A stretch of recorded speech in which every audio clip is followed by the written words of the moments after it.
परभणीमध्ये संविधान शिल्पाच्या विटंबने विरोधातल्या बंदला हिंसक वळण। अनेक ठिकाणी जाळपोळ आणि दगडफेक।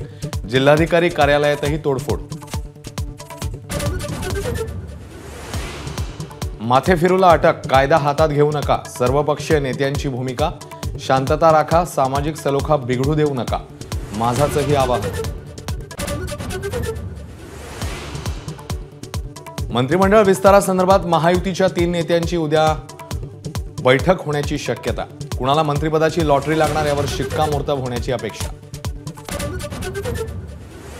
मुख्यमंत्री फडणवीस आणि उपमुख्यमंत्री अजित पवार दिल्लीत। फडणवीस यांनी गडकरी आणि राजनाथ सिंगांची घेतली भेट। शिंदे मात्र मुंबईतच।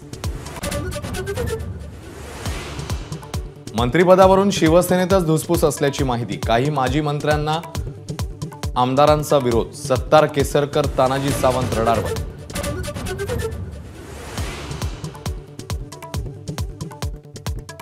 विधानसभेच्या विरोधी पक्षनेतेपदावरून मवियात वेगवेगळा सूर। ठाकरेंची शिवसेना आग्रही तर मुख्यमंत्र्यांनी पद देऊ केल्यास निर्णय घेऊ, काँग्रेसची भूमिका।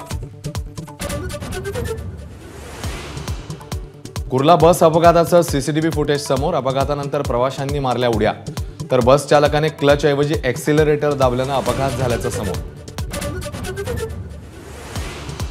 सलग 6व्या दिवशी काँग्रेसचा संसद परिसरातलं आंदोलन सुरूच। राहुल गांधींनी राजनाथ सिंग यांना दिलं गुलाबाचं फूल।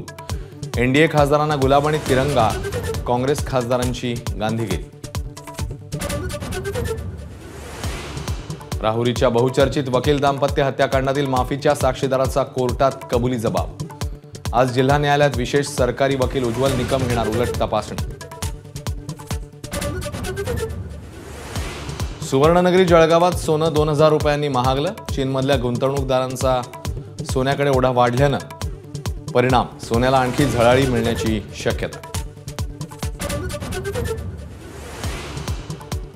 नव्या वर्षामध्ये सलून आणि ब्युटी पार्लरचा खर्च वाढणार तर अंड्याच्या किमतीही वाढणार असल्यानं सर्वसामान्यांसमोर भाववाढीचं संकट।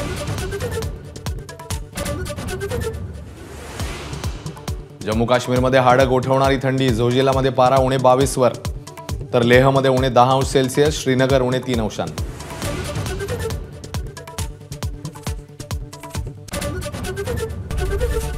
एबीपी माझा, उघडा डोळे बघा नीट।